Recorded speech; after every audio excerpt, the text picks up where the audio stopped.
दोस्तों, अच्छी सफलता प्राप्त करने के लिए हमें अच्छा प्रयत्न करना होता है और हमारे द्वारा किया गया अच्छा जो प्रयत्न है, हमारा जो अच्छा प्रयास है, वो हमें अच्छी सफलता की ओर ले जाता है। ये एक निश्चित बात है। और यहाँ हम जब यही बात वर्णों के ऊपर करते हैं तो वर्णों को अच्छी तरीके से बोलने के लिए भी हमारे द्वारा प्रयास किया जाता है। हमारा अगर अच्छा प्रयास होगा तो हम उस वर्ण को बोलने में पूरी सफलता प्राप्त करते हैं। हम पिछले वीडियो में इसका भाग 1 पढ़ चुके हैं, जिसमें जो प्रयत्न है, जिसके 2 प्रकार आपको बताए गए हैं, आभ्यंतर प्रयत्न और बाह्य प्रयत्न। हम पहले आभ्यंतर प्रयत्न पढ़ चुके हैं, जहां आपको बताया गया था कि 4 या 5 आभ्यंतर प्रयत्न माने गए हैं। वरदराज ने 5 माने हैं और भट्टोजी दीक्षित ने 4 माने हैं। अगर ये वीडियो आपको देखना है तो इसका लिंक डिस्क्रिप्शन में दिया है, आप देख सकते हैं। आज हम बात करने वाले हैं बाह्य प्रयत्न की। दोस्तों, हमने आभ्यंतर प्रयत्न पढ़ते समय ये जाना था कि उच्चारण से पूर्व जो हमारे द्वारा आंतरिक प्रयास किया जाता है, वर्णों का उच्चारण करने से पूर्व जो हमारे द्वारा आंतरिक प्रयास किया जाता है, उसको हम क्या कहते हैं? आभ्यंतर प्रयत्न कहते हैं। और आज हम पढ़ने वाले हैं बाह्य प्रयत्न के बारे में। तो उसकी डेफिनेशन है कि उच्चारण के बाद किया जाने वाला आभ्यंतर प्रयत्न, उच्चारण के बाद किया जाने वाला जो आभ्यंतर आंतरिक जो प्रयत्न है, उसको हम कहते हैं बाह्य प्रयत्न। उच्चारण के बाद, उच्चारण से पूर्व किया जाता है जो आंतरिक प्रयास, उसको हम कहते हैं आभ्यंतर। और उच्चारण के बाद में जो आंतरिक प्रयास किया जाता है, उसको हम कहते हैं बाह्य प्रयत्न। बाह्य प्रयत्नों की जब बात आती है तो सबसे पहला प्रश्न आपके सामने आता है, वर्णों के बाह्य प्रयत्न कितने होते हैं? तो आपके सामने यहां लिखा है वर्णों के 11 बाह्य प्रयत्न होते हैं। बाह्य प्रयत्नों की संख्या कितनी बताई है? 11। इसमें कोई मतभेद नहीं है। इसमें दोनों ही व्याकरणाचार्यों का एक ही मत है कि बाह्य जो प्रयत्न है वो 11 होते हैं। अब इसके आगे मैंने 2 अंक और लिखे हैं, 8 + 3। इनका क्या मायना है? तो इनके मायने भी आपको जानना है। 8 जो है, जब हम वर्णों की बात करते हैं तो वर्णों को हम 2 भागों में बांट के पढ़ते हैं। कौन से 2 भागों में? व्यंजन और स्वर। जो कैसे ज्ञातक के वर्ण हैं, इनको व्यंजन कहते हैं और आई के वर्णों को स्वर कहते हैं। तो जो व्यंजन हैं, इनके बाह्य प्रयत्न कितने होते हैं? 8। और स्वरों के बाह्य प्रयत्न होते हैं 3। ये आपको कॉन्सेप्ट ध्यान में रखना है। अब हम शुरू करते हैं कि कौन से वर्णों की ये संज्ञा होती है, कौन से वर्णों की श्वास संज्ञा होती है। ये यहाँ हम बिल्कुल बारीकी से समझने वाले हैं, जिससे कि आपका एक कॉन्सेप्ट जो अपने आप में एक काफ़ी कठिन कॉन्सेप्ट है, उसको आप आज सरलता से पार कर जाएं। देखो दोस्तों, पहले इन शब्दावलियों को समझना है। विवार, श्वास, अघोष। विवार का मतलब होता है जब मुख की आकृति प्रसारित हो, खुले। जब मुख जो है वो खुले, उसको कहा जाता है विवार। अगर श्वास का मतलब है अपने आप से श्वास धीरे से निकलता जाए, श्वास जैसे अपन लेते हैं, उसी तरीके से श्वास के साथ में कुछ वर्णों को बोल दिया जाता हो, उसको कहा जाता है श्वास। और अघोष का मतलब है कि एक अचानक टंकार की सी ध्वनि उत्पन्न नहीं होती हो, उसको कहा जाएगा अघोष। इनके जस्ट विपरीत हैं ये शब्द। जैसे विवार मुख का द्वार खोलने वाला है, तो संवार क्या करता है? संकुचन का कार्य करता है। संवार का मतलब संकुचन। नाद का मतलब क्या होता है? श्वास में अपने आप से एक सरल गति से श्वास बाहर जाता है, जबकि नाद में क्या होता है? वो एक गूंज सी लेकर के जाता है, अपने साथ में गुंजानमय ध्वनि। नाद जो ध्वनि होती है, एक गुंजायमान ध्वनि यहां से निकलती है। और घोष का मतलब है एक टंकार की सी ध्वनि निकलना। तो ये इनमें अंतर है। फिर अल्प प्राण, अर्थात जिन वर्णों को बोलने में हमारे श्वास जो है अल्प प्राण, श्वास की कम मात्रा प्रयोग में ली जाती हो। और महाप्राण का मतलब है कि ज्यादा श्वास काम में लिया जाता हो। ये तो इजी आपको समझ में आ रहा है। उदात्त, अनुदात्त और स्वरित, इसको हम आगे जब स्वरों के बारे में पढ़ेंगे तब जानेंगे। अब शुरू करते हैं कि किन वर्णों की ये संज्ञाएं होती है, किन की ये संज्ञाएं होती है। तो दोस्तों आपको ध्यान में रखना है, विवार जो संज्ञा है ये होती है, एक तो है खर वर्ण। सबसे पहले हम इसको समझते हैं कि विवार संज्ञा, ध्यान रखें, विवार, श्वास और अघोष तीनों साथ में चलती है।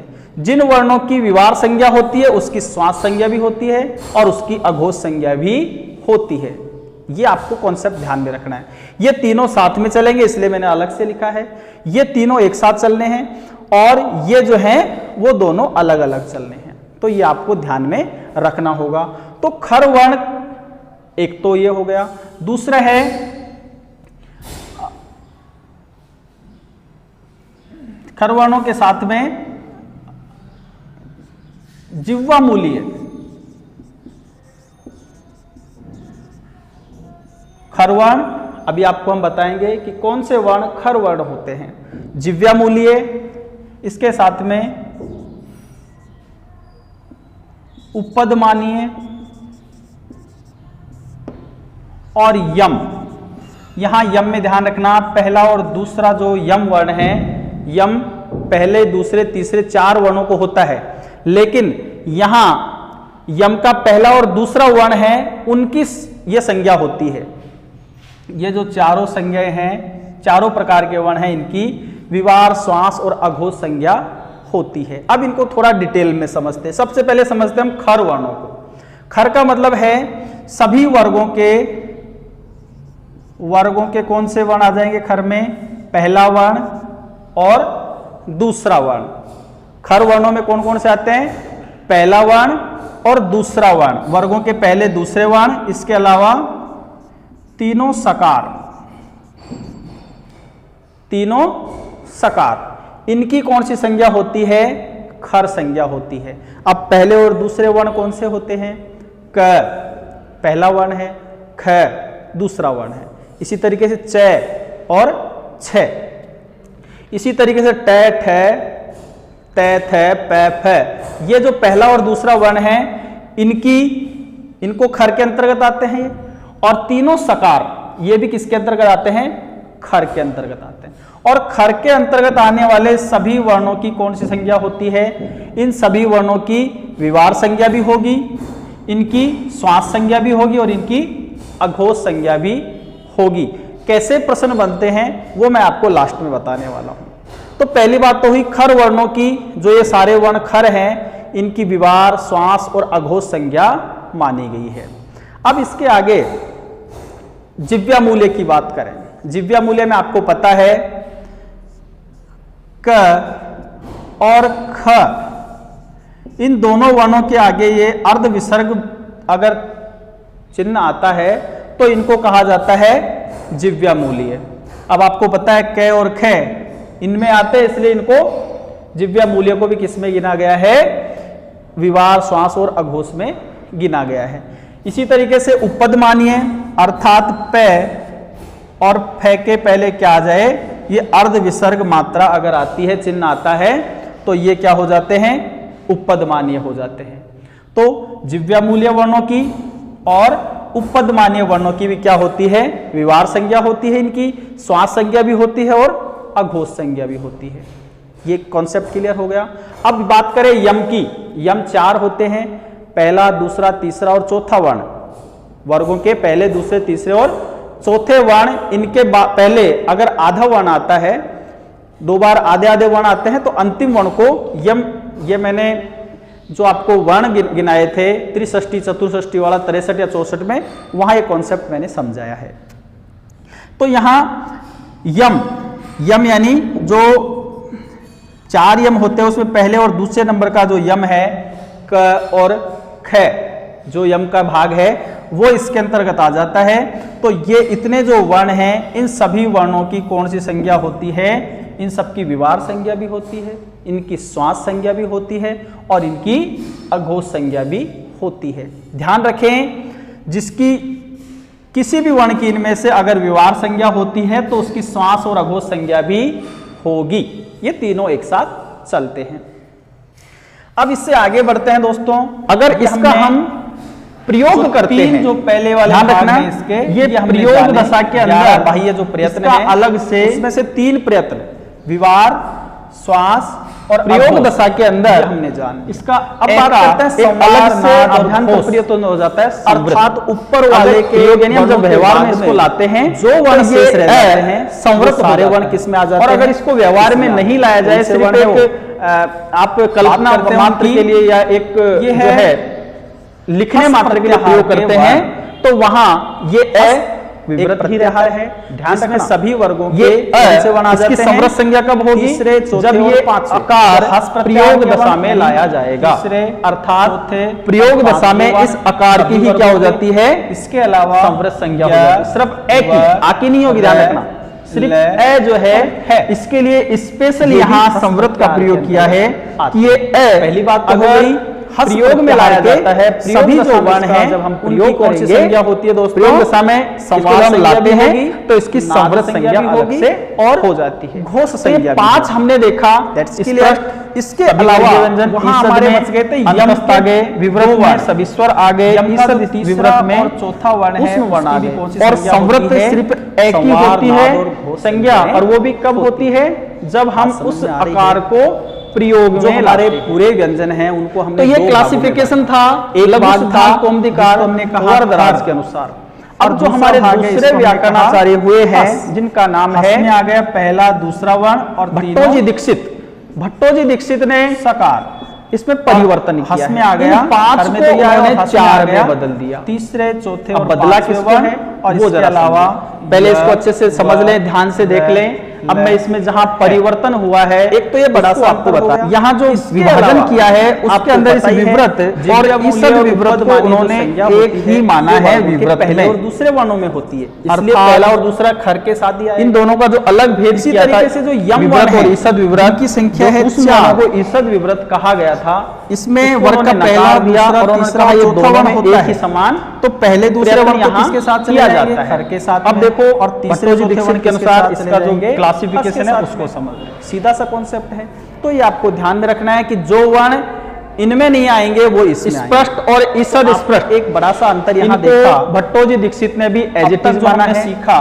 भट्टोजी दीक्षित का ग्रंथ था सारे व्यंजन आ गए। कौन सा ग्रंथ था? सारे व्यंजन आ चुके हैं एक बार, और सभी वही सभी वर्गों की संज्ञाएं हो चुकी है। ईसद स्पष्ट में संज्ञाएं हो चुकी, चारों कुछ वर्णों की संज्ञा हुई थी, अंतर कुछ आ जाते हैं। अब बात करें विवृत की, क्लियर?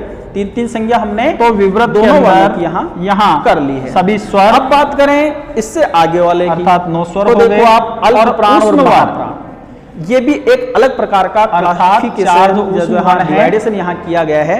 अब हम उसको जानते हैं, उनको भी इन्होंने विवृत में ही कौन से वर्ण आते हैं और समृत को इन्होंने कौन से अलग से माना है।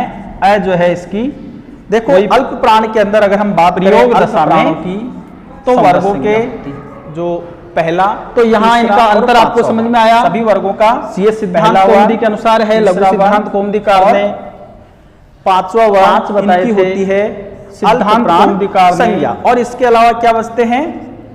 य, व का नाम है र और ल। भट्टोजी, ये जो चारों जिनको हम क्या कहते हैं? अंतस्थ। इन्होंने कितनी संख्या बताई है? जो वर्ण है इनकी क्या होती है? स्पष्ट प्राण संज्ञा, ईसद स्पष्ट, पहला, विवृत और 5वां वर्ण संवृत। और अंतर के अलावा आप समझ पा रहे होंगे जो पहले विवृत और ईसद विवृत जो अलग अलग हो जाती है उनको यहाँ इन्होंने, और इनके अलावा जो बचे और ये हो गए यानी कि वर्गों के नाम वर्ण और चौथा वर्ण। एक बात और यहाँ जानेंगे, तीनों ये कॉन्सेप्ट क्लियर है। और आप एक बात यहाँ ये भी जानेंगे क्या हो जाएगी कि महाप्राण संज्ञा हो जाएगी। प्रत्येक वर्ण से आभ्यंतर प्रयत्न कितने देख रहे हैं? कुछ जो इसके बारे में जो पूछे जाने वाले ध्यान रखें के प्रकार अल्प प्राण और महाप्राण जो भेद होता है, प्रश्न है ये जैसे आपसे 33 वर्णों का होता है केवल, और ये जो विवार, श्वास और अभ्यास वाला जो हमने भेद किया था, तो ध्यान रखना दोस्तों बड़े स्तर पर एक उनसे ज्यादा इसका ही नहीं, यहाँ उसमें हमने सभी जो वर्ण हैं कितने हैं भी वहाँ 42 समाहरित किया है। पूरे के पूरे 42 जो वर्ण है, चाहे वो अल्प प्राण में या स्वर, सभी वर्गों के जो हम बात माने, पहला अभ्यंतर प्रयत्न कितने होते हैं? तीसरा, चौथा और 5 वर्ण एक वर्ग में होते हैं। कितने होते हैं? तो ये सभी का एक पहला, तीसरा और पांचवा, ठीक है। ये सभी 42 वर्णों हो गया। आभ्यंतर प्रयत्न कितने होते हैं भाई? एक एक होता है, सभी का एक एक आभ्यंतर प्रयत्न, दूसरा और ठीक है। चौथा, कै का भी एक आभ्यंतर प्रयत्न है तो पै का भी एक है, चे का भी एक है तो ए का भी एक है। सभी वर्णों का आभ्यंतर प्रयत्न एक हो जाते हैं होता है। ये प्रश्न आपको ध्यान में रखना है। अब आभ्यंतर प्रयत्नों में कितने वर्णों का आभ्यंतर प्रयत्न बताया गया है तो ये भी आपको ध्यान रखना है। 42 जो मूल वर्ण है उन सभी वर्णों का यहाँ आभ्यंतर प्रयत्न बताया है। अल्प प्राण। एक तो परीक्षा में इस तरीके के प्रश्न पूछे जाते हैं। अल्प मैंने आपको बता ही दिया कि 4 और 5 के बारे में भेद था, प्रश्न और पूछे जाते हैं। जैसे आपसे पूछा कि हमने देखा कि वर्णों में करता हूं तीन इसका बाह्य प्रयत्न तो ये हो जाते हैं, या तो किसी के ये होंगे या फिर मैं का आभ्यंतर प्रयत्न क्या होगा, इन दोनों में से आपने देखा। अब तक हमने आता है वर्णों के बाह्य व्यंजनों के बाह्य से पूछा चे का तो ये भी कर लिया ना इस प्रश्न में। या तो इन तीनों में से पूछा ये का तो ये किस में आता है, और फिर एक ये होना है सब इस प्रश्न में आ जाता है। तो जो व्यंजन थे उसके हमने यहाँ आपसे पूछा से का तो ये किस में आ जाता है, ईषद प्रयत्न कर लिए व्यंजनों के। अब व्यंजनों से आगे हम आते हैं। आपसे पूछा तो ध्यान रखें तो ये सभी स्वरों विवृत में आ जाता है। यहाँ ईषद विवृत भी हो सकता है और विवृत भी हो सकता है। सभी जो स्वर हैं मूल रूप से स्वर भी अगर सिद्धांत कौमुदी के अनुसार मानेंगे भी माने आगे वृत्ति होता है, छोटे बड़े करके ही नहीं हुआ वो 13 भी हो जाते हैं। इस प्रकार के मूल आपसे पूछे जाते हैं वो है मैं वर्ण सभी स्वरों की आभ्यंतर कह, सभी स्वरों की वर्ण से और सभी आभ्यंतर प्रयत्न कह संज्ञा भी होती है। तो अर्थात प्रकार से स्वर की कितनी संज्ञा हुई प्रयत्न वाला जो कॉन्सेप्ट है वो एक रूप से समझ में आया होगा। ऐसी संज्ञा हो जाएगी।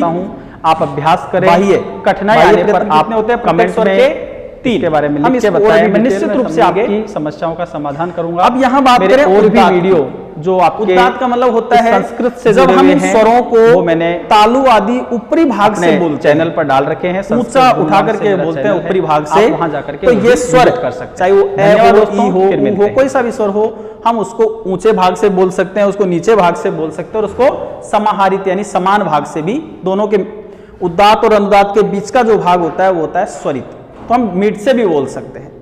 अब पहचान का चिन्ह क्या होता है इनका, आप देखा होगा वैदिक कोई अगर आप कॉन्सेप्ट पढ़ेंगे तो हाँ आप देखेंगे कि इनकी पहचान चिन्ह भी लिखे होते हैं। अगर वर्णों के ऊपर या नीचे कहीं भी कोई निशान नहीं है तो वो वर्ण क्या कहलाता है, उद्दात कहलाता है। वो स्वर क्या कहलाएगा, उद्दात। अगर उसके नीचे वर्ण के नीचे अगर इस तरीके की रेखा है, वर्ण के नीचे अगर आड़ी रेखा है उसको कहा जाता है अनुदात। और जो स्वरित वर्ण है ये उद्दात और अनुदात के बीच में से बोला जाता है और इसके लिए जो चिन्ह होता है वर्ण के ऊपर खड़ी रेखा होती है। बात समझ रहे हो। अगर किसी वर्ण स्वर के ऊपर कोई मात्रा नहीं है, जीरो का मतलब कोई मात्रा नहीं है, अगर कोई मात्रा नहीं है तो वो उद्दात स्वर है। अगर उसके नीचे कोई आड़ी रेखा है तो अनुदात है, और अगर उसके ऊपर कोई खड़ी रेखा है तो वो हो जाएगा स्वरित। तो आपने दोस्तों देखा कि सभी जो स्वर हैं उसकी उद्दात संज्ञा भी होती है, उसकी अनुदात संज्ञा भी होती है, उसकी स्वरित संज्ञा भी होती है। अब इससे जो प्रश्न पूछे जाते हैं वो किस तरीके से नवाचार करके पूछे जाते हैं वो हम अब यहां देखते हैं। देखो सबसे पहला आपने आभ्यंतर और बाह्य प्रयत्न पढ़ लिए। अब आपसे प्रश्न पूछा जाए प्रत्येक व्यंजन के प्रयत्न कति प्रयत्ना भवन्ति, है ना। कोई भी एक व्यंजन दे दिया, मान लो जैसे आपको दे दिया क। अब आपसे पूछा कि क के कितने प्रयत्न होते हैं। प्रयत्न पूछा है यानी यहां से पूछा है, इनमें से नहीं पूछा, बाह्य या आभ्यंतर नहीं पूछा। अगर प्रयत्न पूछा जा रहा है तो आपको दोस्तों ध्यान रखना है कि प्रत्येक व्यंजन के 4 तो बाह्य प्रयत्न होते हैं, 4 तो बाह्य प्रयत्न होते हैं, या तो विवार श्वास या अघोष होगा, या संवार नाद या घोष होगा, और एक अल्पप्राण या महाप्राण में से होना है। तो आपको ध्यान रखना है कि 4 तो इसके क्या हो गए, बाह्य, और एक क्या हो जाएगा इसका, आभ्यंतर। आपको हमने बताया था कि प्रत्येक वर्ण का, चाहे वो स्वर हो या व्यंजन, उसका एक ही आभ्यंतर प्रयत्न होता है। ठीक है, तो एक तो आभ्यंतर हो गया और 4 क्या हो गए, बाह्य। तो कुल मिलाकर के प्रत्येक व्यंजन के कितने प्रयत्न होते हैं, 5 प्रयत्न होते हैं। कुल मिला के प्रयत्न पूछा जाए, यत्न पूछा जाए तो कितने होंगे, व्यंजनों की बात करें हम, प्रत्येक व्यंजन के प्रयत्न कितने होते हैं, 5 होते हैं। अब दूसरा प्रश्न देखो, आपसे पूछा जाए प्रत्येक व्यंजन के आभ्यंतर, अगर आपसे आभ्यंतर प्रयत्न पूछा जाए तो आप क्या जवाब देंगे, आभ्यंतर का मतलब अंदर वाला। तो आपको हमने बताया कि चाहे वो स्वर हो या व्यंजन, सबका एक एक ही आभ्यंतर प्रयत्न होता है। अब चाहे वो कै लिखो तो कै का भी एक होता है, नै का भी एक ही होता है और ए का भी एक ही होता है, सबका एक एक आभ्यंतर प्रयत्न होता है। तो यह हमारा दूसरे प्रकार का प्रश्न हो गया। अब आपसे प्रश्न पूछा जाए बाह्य के बारे में कि प्रत्येक व्यंजन के बाह्य प्रयत्न कितने होते हैं, बाह्य व्यंजन की बात कर रहे हैं तो अभी आपको हमने बताया था व्यंजनों के बाह्य प्रयत्न कितने होते हैं, 4। कोई सा भी व्यंजन हो, व्यंजन की बात कर रहे हैं हम, अगर व्यंजन की बात करेंगे तो प्रत्येक व्यंजन के 4 क्या होते हैं, बाह्य प्रयत्न होते हैं। चाहे वो, जैसे हम बात करें उदाहरण के रूप में लेते हैं, मैंने लिया क। अब क वर्ण के बाह्य प्रयत्न कौन कौन से हुए, एक तो हो गया विवार, जो ऊपर वाला जो पेयर था, विवार, श्वास और अघोष, ये तीनों हो गए एक तो, और एक हो गया इसका अल्प प्राण।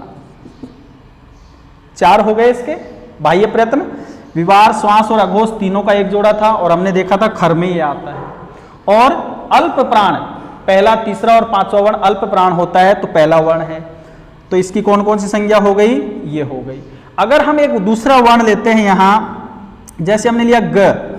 अब आपको पता है दोस्तों ग की कौन सी संज्ञा होती है, उसकी होती है संवार, नाद और घोष, और इसके साथ में ग की भी कै की तरह अल्प प्राण संज्ञा होती है, क्योंकि तीसरा वर्ण है ना, तो इसकी भी कौन सी संज्ञा हो गई, अल्प प्राण संज्ञा हो गई। ये प्रश्न पूछे जाते हैं।